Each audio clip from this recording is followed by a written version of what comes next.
Bonjour les amis, salam alaikum tout le monde, c'est parti pour une nouvelle recette. Alors vous êtes beaucoup à me l'avoir demandé, je l'avais mis en story sur Instagram et vous m'aviez dit que vous souhaitiez la recette. Donc chose demandée, chose faite. Ce sont des lasagnes en fait à la bolognaise mais faites à la poêle. Donc vous pouvez deviner que ça se fait beaucoup plus rapidement qu'au four et c'est extrêmement bon. Depuis que je les fais comme ça, je vous avouerai que ça fait super longtemps que je les ai pas faites au four parce qu'elles sont aussi bonnes et très très rapides à faire.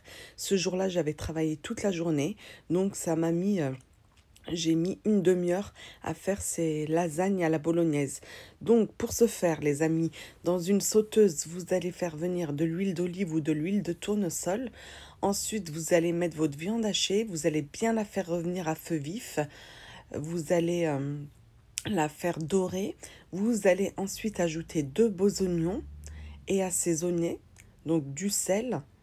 Moi j'ai mis du piment fort, vous mettez du paprika, beaucoup d'herbes de Provence, du poivre que j'avais oublié de mettre moi, et 2 grosses cuillères à soupe de tomates concentrées. Là on a à peu près 400 grammes, 400 à 500 grammes de viande hachée. Vous mangez 4 belles assiettes avec cette quantité-là. Donc, on effrite bien la viande hachée, on mélange tout l'assaisonnement et vous allez mettre une boîte de tomates concassées. Donc, moi, c'est une boîte de 240 grammes égouttée. Et vous allez ajouter un peu d'eau pour bien liquéfier tout ça, parce que ça va mijoter, donc on a besoin d'eau. Et vous enchaînez en prenant vos feuilles à lasagne que vous cassez grossièrement. Pas trop petites, hein, comme moi, vous voyez dans la vidéo, faut pas que ce soit trop petit pour que ça fasse de la bouillie. Donc, pour pas que ça fasse de la bouillie, vous les cassez grossièrement. Voilà. Donc, vous mettez la quantité que vous voulez. Moi, j'en ai mis une dizaine de feuilles de lasagne. On mélange bien pour les imbiber de la sauce et pour qu'elles puissent bien cuire. Je remélange ensuite le tout et j'essaye de faire tomber mes feuilles de lasagne bien en dessous. Et on va... Alors, on ne le voit pas sur la vidéo, mais vous allez ajouter de l'eau. Là, vous voyez, il n'y a pas assez d'eau. Donc, elles vont durcir sinon vos pâtes à lasagne. Vous allez rajouter de l'eau à 3 cm au-dessus de vos pâtes à lasagne. C'est normal. Elles vont tout absorber lors de la cuisson.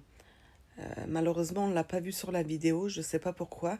Et vous allez laisser mijoter avec un couvercle pendant 20 minutes, tout simplement. Et regardez, vraiment le mijotage se fait à feu doux, doux moyen. Et vous avez ce magnifique résultat. Donc, il reste une dernière étape pour plus de gourmandise. Et vraiment, ça fait la différence. Vous allez prendre 2 belles cuillères à soupe de crème fraîche épaisse à 30% de matière grasse. Et je peux vous dire que ce n'est pas un détail, ça va donner également de l'onctuosité et le côté gourmand, comme la crème est grasse. Voilà, vous mélangez bien et ce sera prêt à servir. On le voit bien sur les images que c'est appétissant. Vous pouvez saupoudrer de parmesan, comme je le fais souvent, dans votre assiette. Moi, j'en avais plus. On les a mangés comme ça, c'était excellent. Vous voyez, les pâtes sont bien cuites. Mais c'est vrai que c'est pas du tout le même goût que des pâtes normales, hein. Vraiment, essayez avec les pâtes à lasagne, c'est vraiment complètement différent. On a vraiment l'impression de manger des lasagnes. Et si vous voulez rajouter du fromage râpé les 2 dernières minutes de cuisson pour faire un petit gratinage, vous pouvez aussi. Donc vous me l'aviez demandé sur mon compte Instagram. La voici. Régalez-vous, refaites-la. Il y en a pour une demi-heure au total. Donc c'est très rapide à faire et c'est très très bon. Le petit pouce bleu pour m'encourager les amis. Je vous retrouve très vite pour de nouvelles recettes. Et n'hésitez pas à me rejoindre sur Instagram @macuisinefacile. Bye bye les amis.